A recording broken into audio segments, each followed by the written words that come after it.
morning, class. In our previous classes, we have learned about cloud system, we have learned about railway lines, we have also learned about clouds.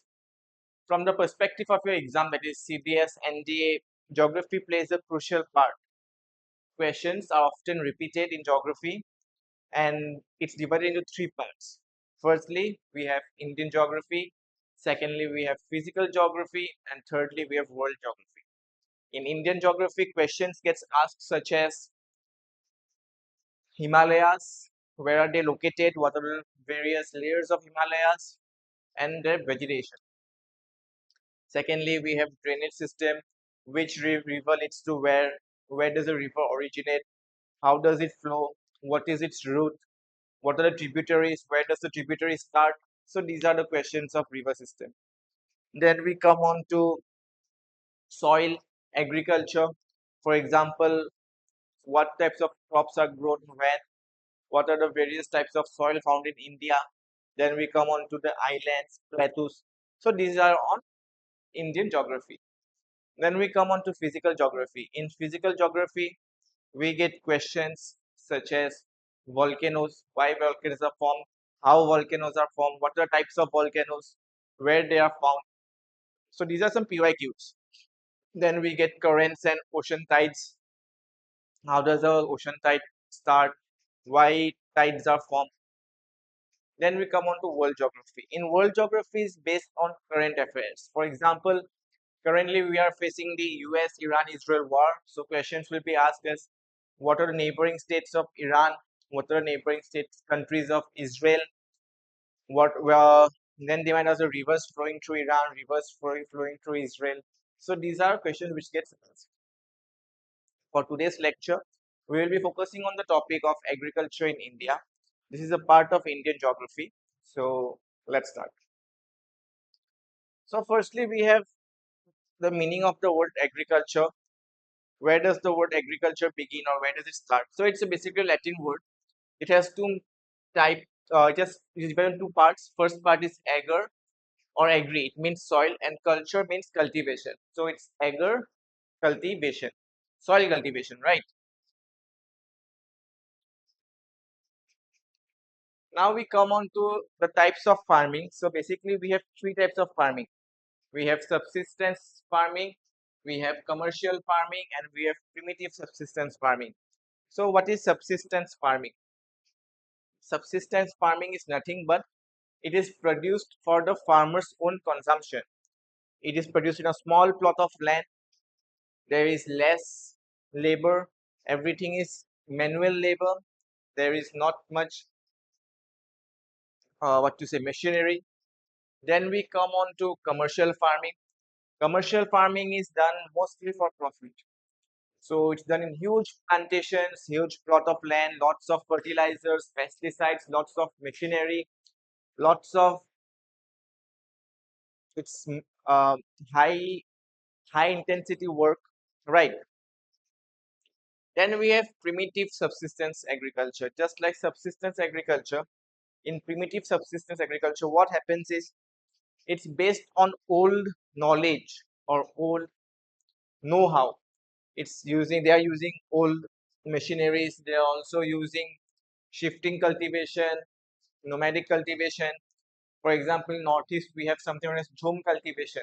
It is nothing but this is your shifting cultivation.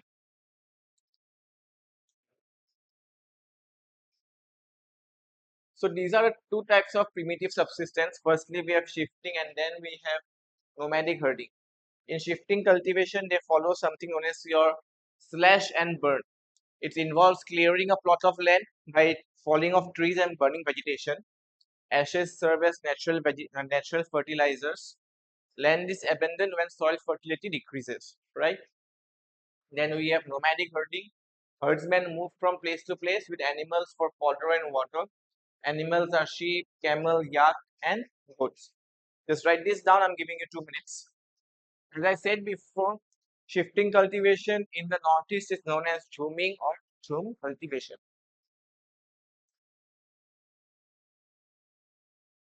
Now we come on to determinants of agriculture. For example, what is agriculture dependent on? What is a crop dependent on? How it's figured out where a type of crop will grow.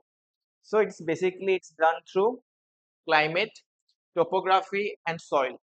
So in climate, rainfall and temperature are the main factors. If there is heavy rainfall, high humidity, rice is perfect for it. If there is,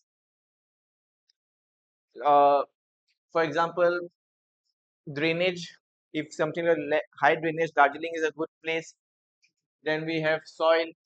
For example, in the fertile soils of North India, the alluvial plains, we get rice tribes, the Ganges Delta, right? So these are the three factors where agriculture is dependent on. It's basically your soil, topography, and climate. Then we have determinants of human and economic factor. So basically, we have human factors, economic factors. For example, labor, technology, in economy of capital, market access, government policy. In labor, we have intensive farming, or we have less intensive farming, right?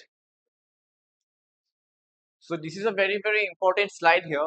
So in your exam, whenever you go to your PYQs, you'll always find they will be asking about your Rabi crop, Kharif crop, Zaid crops. So basically, when this they are sown. So for Kharif season is from June to September, Rabi season is your October to March, and Zaid is from March to June. For Kharif, we need high rainfall, high humidity. For Rabi, we need cool winters, dry springs.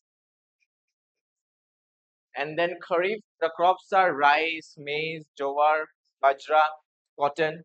In Rabi, we have wheat, barley, gram, mustard. Similarly, in Zaid, we have watermelon, cucumber.